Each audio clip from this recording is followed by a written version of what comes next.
নমস্কার বন্ধুরা, রান্নার পরিভাষা চ্যানেলে আপনাদের সবাইকে স্বাগত জানাই। আজ বানাবো আমি চালের গুঁড়ির সন্দেশ পিঠা। এটি একটি পুরনো রেসিপি, সেটি আজকে আপনাদের সাথে শেয়ার করব। চলুন তাহলে দেখে নেওয়া যাক। এখানে আমি 200 গ্রাম গোবিন্দভোগের চাল 1 ঘন্টা আগে জলে ভিজিয়ে রেখেছিলাম। এবার জল থেকে ছেঁকে আমি একটা থালার উপরে সাদা কাগজ দিয়ে জলটাকে একটু চালের জলটা শুকিয়ে নেব। আপনারা কিন্তু কাগজের বদলে সাদা কাপড়ও দিতে পারেন। দেখুন চালের জল একদম টেনে নিয়েছে, শুকিয়ে গেছে। চালটা এবার মিক্সিতে গুঁড়ো করে নেব। মিক্সির বাটিতে চালটা ঢেলে দিলাম, সাথে দিলাম একটু নারকেল। আপনারা চাইলে নারকেলটা রান্নার সময়ও দিতে পারেন। ঢাকাটা বন্ধ করে গুঁড়ো করে নিয়ে ফিরে আসছি। গুঁড়ো হয়ে গিয়েছে দেখুন।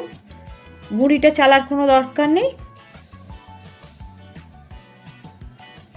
কড়াই বসিয়ে দিয়ে দিলাম 1 চামচ ঘি। ঘিয়ের উপরে দিয়ে দিলাম চালের গুঁড়িটা। চালের গুঁড়িটা একটু হালকা করে ভেজে নেব, পুড়ে না যায়। এবার নামিয়ে নেব। কড়াইতে দিয়ে দিলাম জল। জলের উপরে দিয়ে দেব দুধ। জাল দেওয়ার সময় কিন্তু আগে অবশ্যই জল দিয়ে দেবেন সব সময়, তাহলে কিন্তু আর নিচে দুধটা পোড়া লেগে যাবে না। দুধটা ভালো করে জাল দিয়ে নেব। এখানে আমি 1 লিটার দুধ নিয়েছি। দুধটা জাল দিয়ে আরও কিছুক্ষণ ঘন করে নেব। দিলাম 2টো তেজপাতা, এলাচের দানার গুঁড়ো, চিনি, গুড় আর চিনি মিশিয়ে করব। আপনারা চাইলে কিন্তু শুধু গুড় দিয়ে বা খালি চিনি দিয়েও করতে পারেন। চিনি, গুড়, দুধ আরও কিছুক্ষণ ফুটিয়ে আমি আরেকটু ঘন করে নেব।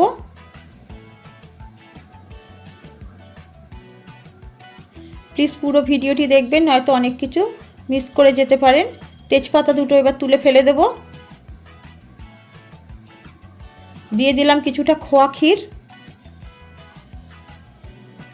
কিছুটা গুঁড়ো দুধ, কিছুটা কাজু,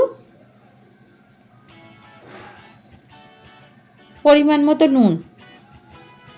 কাজু, খোয়া ক্ষীর, গুঁড়ো দুধ এগুলো কিন্তু আপনারা আপনাদের মতো কম বেশি বাড়িয়ে কমিয়ে দিতে পারেন। দুধটা ফুটিয়ে অনেকটাই ঘন হয়ে এসেছে।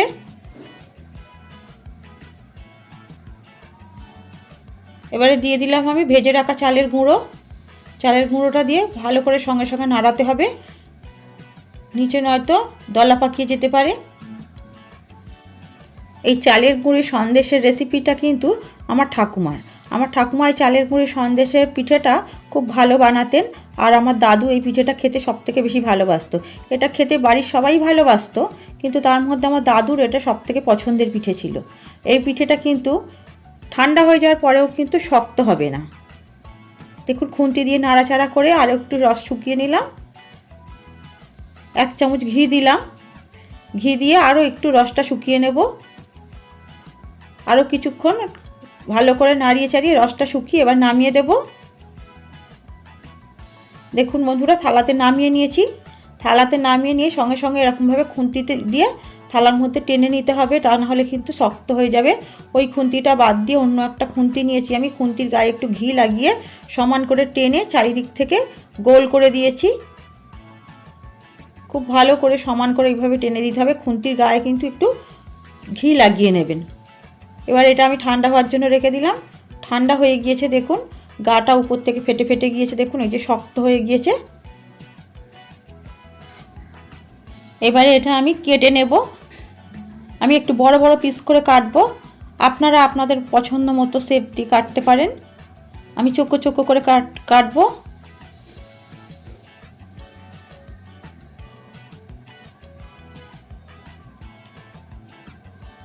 মাঝখানে ছুরি আটকে যাচ্ছে, এর মধ্যে কাজু আছে তো বড় বড় পিস।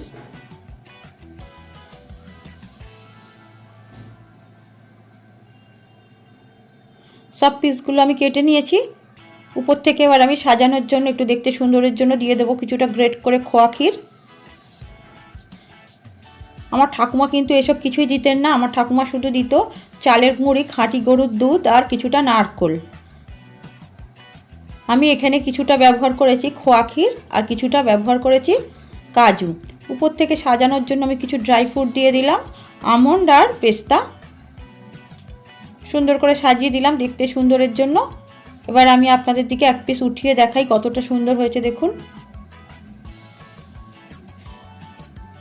চালের গুঁড়ির সন্দেশের পিঠে কিন্তু একদম রেডি হয়ে গিয়েছে। বাচ্চা থেকে বড় এটা সবাই পছন্দ করবে। এটা কিন্তু খাওয়ার সময় দাঁতে একটুও না লেগে যাবে, না এটা শক্ত, এটা হেভি সুন্দর লাগে খেতে। আজকের এই সন্দেশ পিঠার রেসিপিটা যদি আপনাদের ভালো লাগে তো আপনারাও আপনাদের বাড়িতে বানাতে পারেন। আজকের রেসিপিটি আমি এখানেই শেষ করছি। আবারও দেখা হবে অন্য কোনো রেসিপিতে, নতুন কোনো ভিডিও নিয়ে চলে আসব। আপনারা সবাই ভালো থাকবেন, সাবধানে থাকবেন।